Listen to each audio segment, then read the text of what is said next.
me apologize for a government that, okay. that doesn't treat people fairly. And the disability system is really important for those who can no longer work. Part of the challenge has been too many people game the system, frankly. So those who really aren't eligible get it quickly, and those who are go through this tortured process just to be treated fairly. So let us keep going to bat for you. I know it is frustrating, but we've had over time success on disability issues. Vita and Janet are as good as they come, and they go toe to toe with them. So let's stick together on this.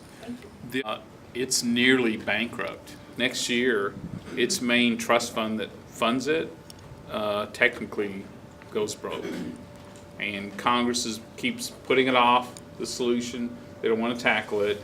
But our committee, Ways and Means, and our Social Security subcommittee, which I've served on for many years until a few months ago, is focused on two things right now. One is saving the disability system, both in making sure we get help for those who truly need it, stop the fraud for those who don't, and help people who want to go back to work. Because we have some folks who are initially disabled, but the workplace has changed. You know, now there's less physical labor and more mental labor. Workplaces are more accommodative for those with disabilities, but the government hasn't changed, and so we don't really encourage or help people who really want to go back to work, even part-time, and so we're determined to get that solved. The other thing is that we're moving legislation that I've worked on for many years to provide equal treatment to our teachers and our firefighters and police who paid into Social Security, like a part-time job or a first career, maybe even a second career, but who paid into a Social Security substitute, like teacher retirement system. Right now, they get dinged up to $400 a month when they retire through no fault of their own.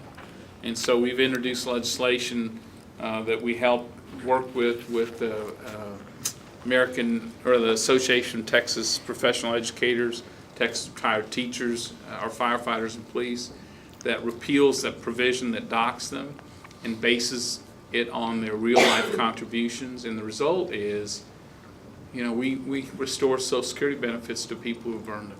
And so our two priorities this year are going to be fixed disability, and let's provide equal treatment to our public servants who paid in both at work and in Social Security. It's about your stance on Common Core in education. As almost daily I get notifications from other states that they are not happy with it, and yet they're locked into it because they signed on to begin with. How do we get other states to get to the same position where Texas is, where we say no? You know, I think every state ought to decide for itself what those education standards should be. And if some of them choose to go with the Common Core, that's their choice. I want local control of education. I think we were talking about it with our superintendents beforehand. I think Washington, its default, even with good concepts. No Child Left Behind was a good concept. In fact, we already had it in Texas. How they implemented it was just horrible. And now it's time for it to go, my view, and be replaced with legislation that we should have accountability in education, but it should make sense. There should be one standard, and parents ought to be, my kids are in Conroe Public Schools, I ought to be able to understand how they're doing, how the school's doing, how they're doing compared to those who they will someday compete for jobs against. We have two standards now from the feds here. It's really confusing. I think the federal government, in their efforts to improve education, have created an awful lot of red tape and inflexibility. Makes it harder for local schools to actually meet the needs of their kids and community and set those higher standards. So I want to back Washington out of those decisions. Let teachers teach, let local school districts set standards. We actually have a bill in the House we took up a couple weeks ago, I think called the Student Success Act, or the, Todd, is that what, Katie? Student Success Act? That does exactly that, returns local control locally, and including you know, we want qualified teachers in every classroom, but you got to have some flexibility, you know, as enrollment changes and needs. So there's just a whole bunch of this stuff that needs to be just returned back home here. The bill does it. We were having a little trouble getting it out of the House. We were having a little gridlock, Tom, as well, on that issue. But one of the provisions allows a state, if they choose, not only to opt out of No Child Left Behind, but opt out of funding for it in the red tape. I don't know if the states will do it, but it gives them, I think, a lot more options. And what I'm hopeful is, and I was a state legislator and represented Grimes County before I went to Congress. What I learned at the time, I only had 15 different school districts at the time, but even the state laws didn't apply very well across even 15 school districts. They were all so different. And so I really, from the federal level, one size just doesn't fit all. Not when it comes to our kids. Can I ask our school education leaders your thoughts since we're on the subject? I think we've all discussed it, and having to work under two systems is very difficult, especially when you're talking about mid-sized rural schools. It's very difficult to maintain that system and to work with the depth of personnel and to be able to allow autonomy for teachers in their classrooms to meet the needs of students. It's definitely something that we continue to discuss as a team and as a team of superintendents in Grimes County, trying to make sure that we celebrate that individuality of the student in Grimes County, but also meet the standards. So when you're working under two systems, it makes it a very difficult job day to day from central office to the classroom level. I think one of the pieces of it that's coming out that's going to have an impact that's sort of missing the boat is the state of Texas is changing its evaluation system for teachers and principals, which is inclusive, but to be in compliance with the current No Child Left Behind, 20% of that has to be tied to student test scores. And that's not a requirement of the state, so the state's in conflict with what the federal requirement on that. And that's all teachers, regardless of you're teaching a tested subject area or not, that your evaluation will be tied back to high stakes testing. At the state level? No, that's the federal requirement federal putting level. on the state level. Ah, thank you. What I'd say about it is double standard not only affects what we do, because it seems like we're shooting at a moving target at all times anyway, it has a big effect on staff morale. And also, it's hard to explain to parents. You know, we want parents involved in their children's education. We want to bring them into the school, and when you bring them in one month and the next month the target is completely shifted, it makes our job even tougher. So, for streamlining that into more local control, we're all behind. Go ahead, sir. Well, there is one part of No Child Left Behind I want to keep, and it's a law that I passed back after one of the school shootings. I did a series of town hall meetings. I just asked parents and educators, is your school safe? And what would you do to make it safer? And one of the things that came up from our town hall meetings was that, teachers were oftentimes afraid to instill discipline and order in the classroom for fear of being sued, at the drop of a hat. And I did the research and found all these frivolous lawsuits against schools and teachers who were just trying to make sure kids that wanted to learn had a good classroom and environment to do that. And so I passed a law that, I'm trying to think the title of it, it's the Federal Teacher Liability Protection Act, that basically it creates a shield against lawsuits when teachers take reasonable steps to keep order and discipline in their classroom. So, in other words, we get the lawyers out of the classroom, so our teachers can teach and our kids can learn. And so that's part of No Child Left Behind. That's the part I like the most. I'm a little prejudiced about that, but I think it's important to be able to let our teachers teach. Thanks, Mary. Just me. Sequestration. Yeah. That's a bad thing, and it's on the backs of areas that really don't need to be cut. Namely, our military is one of the big ones. And we're losing people in the military, and they're kicking those out, all of those out that they can due to whatever infirmity they may think they have. And we're gonna pay for it. we're wanting to stick our nose into the Middle East. Stay out of the Middle East. It has dragged down republics, it has dragged down empires, and it will drag us down too. And that's one good example. We stick our nose into where we're not needed, and yet we're cutting our military, who we expect to go in and win everything, and we don't, we can't. Two thoughts, two issues. One, sequestration, while it was very modest budget cuts, in effect it demanded a 500-pound government lose 10 pounds. That's all it did. But a lot of it landed on the military at a time where the world is more dangerous than it's been a long, long time. And so I know I agree with many of the Tea Party principles: lesser government, personal responsibility, living within our means. But I got in trouble because I voted to take sequestration cuts off our military and restore funding to our defense, fully fund their readiness, their equipment, their weapons, because we are at war, whether we want to call it that or not. And we've got to have full funding for intelligence and military across the board.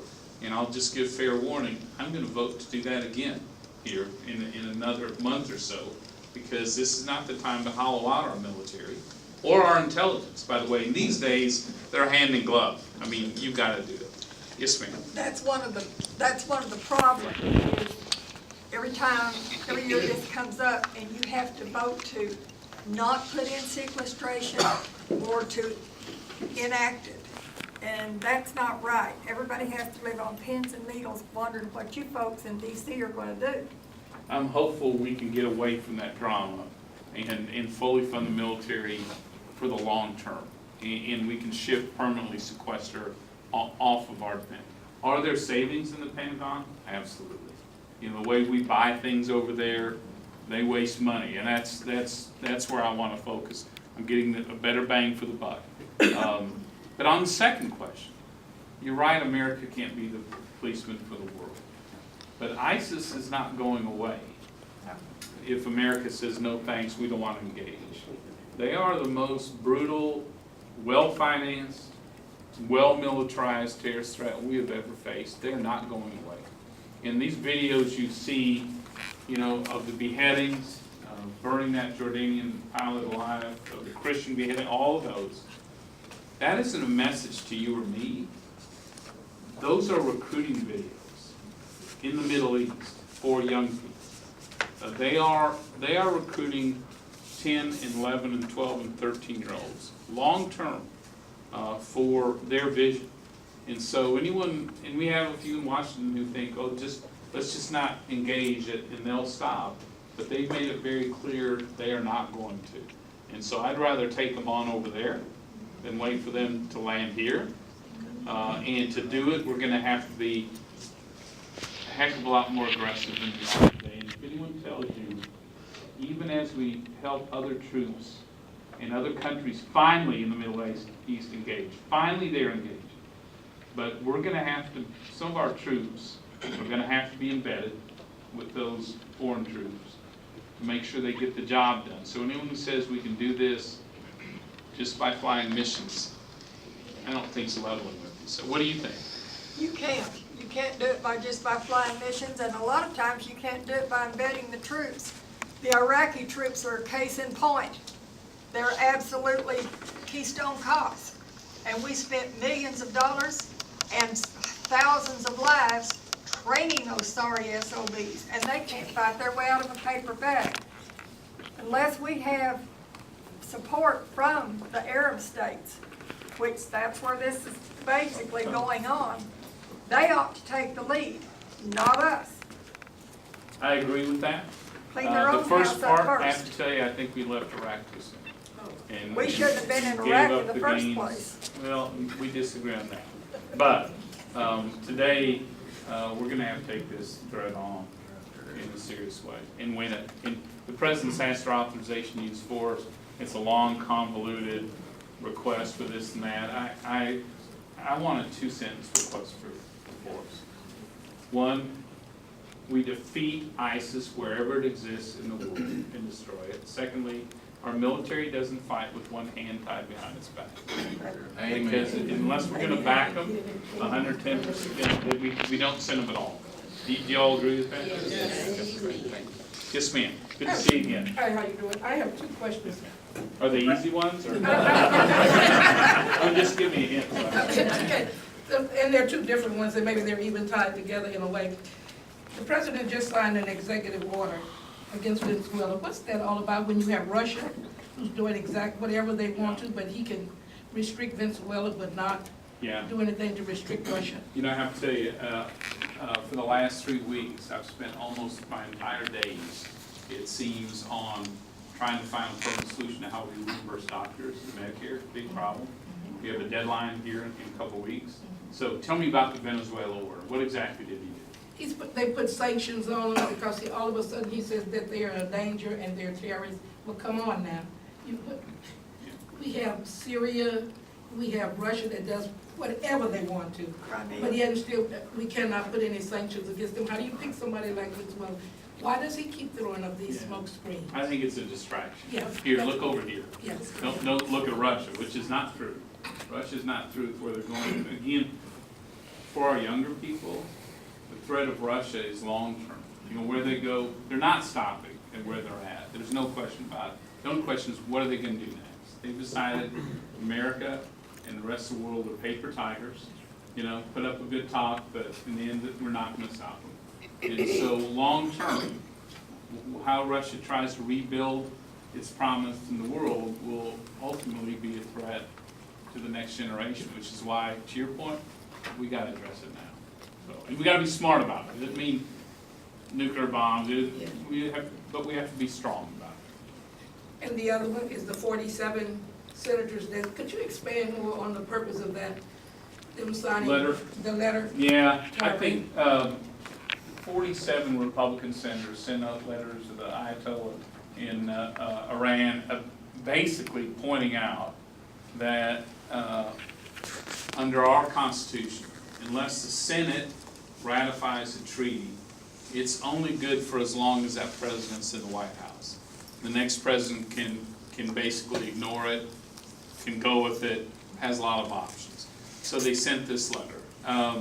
It's controversial from the standpoint that you rarely see senators take such a direct action into the middle of negotiations with a foreign country like Iran over their nuclear ambitions.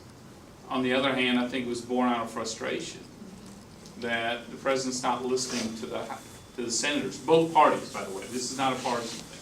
Both parties are worried this is going to be a very bad deal. And that comes over only 47. What's that? If it's both parties, then how come only 47? Well, only 47 signed the letter, but there's been nearly, gosh, well near 70 who've communicated to the president, do not accept a bad deal. The damage it will do to our friend Israel, to the Middle East, to all that stability, including the ability someday to reach our shore with a weapon. You've got to do it right. So that letter became partisan. The issue, though, isn't, I don't think. And the head of Israel spoke to Congress, joint session last week. Very powerful message, which is do not accept a bad deal that allows Iran to ramp up quickly within a year a nuclear weapon, which and it could after the 10 years of the agreement. And so, and his point was, don't accept a bad deal. The alternative is not war. The alternative is a better deal that actually stops them from doing it. So, yeah, I think it's born out of frustration. It's really unusual for a letter like that to be sent, but these are sort of unusual times. What do you think? I'm conflicted on it because does it really do anything? Because Iran pretty much is going to do whatever they want to anyhow, and we really don't know what they're doing underground. But the other thing is it lost on anybody that if Iran actually moves ISIS out, they get control of Iraq? Has anybody paid any attention to that? Yeah, well, Iran has been for the last 4 or 5 years, sort of as America stepped back, they've been very smart about injecting themselves in that whole region, not just militarily, but with food, with medicine, yeah, they're really, look, anyone who underestimates them is making a big mistake. They have designs on that entire region, sort of like Putin has designs on a much bigger region, and we're fools if we don't recognize it. Yes, sir. I got a question on the economy. I'm trying to phrase it right. I'm Tom Pullman from Walden, in oil and gas. On this TPA legislation, Yeah. Do you expect it to pass? And how soon can Texas, I've been told by some executives that Europe is paying $16 per 1,000 cubic feet for gas. How soon would it be realistic that we can LNG export natural gas, oil to Europe? It's $2.31 here now. I don't know what's going on. Is there anything in the pipeworks about, releasing additional funding for educational purposes? From Washington, most education funding goes to two things. Free and reduced lunches and helping kids with special needs. That's 90% of what they send down. And frankly, we don't do enough for those with special needs, in our community. The rest of the dollars are oftentimes grants or tied to programs like No Child Left Behind. I'd like to see us take the red tape off those dollars, send them back to local schools, because everyone knows in their community what you need next. You know what I mean? Is it more teachers? Is it run-down buildings? Is it you need a new science lab? And I just think our local districts could make those decisions better, and so that's what we're pushing for, this new education bill, to basically do away with No Child Left Behind, create local control, and try to give money without all the strings attached. And you're talking about the accountability ratings, basically like the TEA sets. Yeah. So what would you propose? I would propose that the states and the local districts agree on a testing schedule from 4th grade through graduation. I don't think we should teach to the tests, but we need to have tests so you know how your child is doing and where you need to beef up. So I'd like to return them to what they used to be, which was a tool to diagnose how your kids are doing and where they need to do better. With the lunches, are you looking at that at all? Michelle Obama pushed all of that, but there are a lot of kids who are saying that they're hungry and it's not enough. Yes, we are, and we're catching heck for it. But what we propose is we give schools the flexibility to decide what the contents of their lunches are. We want them to be healthy. Local schools want to offer healthy, but they want lunches that kids will eat, because for some kids, it's the only meals they're getting. And so, no, the White House is mad at us for proposing this, but in this bill, provide local control, provides local control of nutrition as well. And I hear this, by the way, from local parents, our educators here in Grimes County, across my district, and they all say, look, we want healthy meals, but we want healthy meals our kids will eat. And I think that's the key. Also, athletes, they need extra calories because they don't just leave at 3:30 in the afternoon. They're there till 5:30, 6 o'clock, 7 o'clock at exactly night. right. And then you've got kids coming from some pretty tough backgrounds who through the weekend are not going to be eating healthy at all. And so you need those meals of substance that they'll eat. And then I think when it comes to health, it's not what kids are eating at school, it's what they're eating outside of school. And in fact, we're not exercising. You know what I mean? All the things that goes with healthy lifestyle, frankly, can't be fixed with a school lunch. Do you have any comments also, like on the lieutenant governor saying that he doesn't want us to be relying heavily on toll roads anymore? I do think state legislators are trying to apply more, create more revenue, steady for highways and roads and bridges, so that we don't, as a state, have to rely on toll roads as much. The last number of years, there's been almost no new funding for roads and bridges, and so they've had to rely on toll roads. I think Lieutenant Governor and the Governor want to create more dollars, so we'll still have them as a state, but you won't be just completely dependent upon them, which I think makes sense.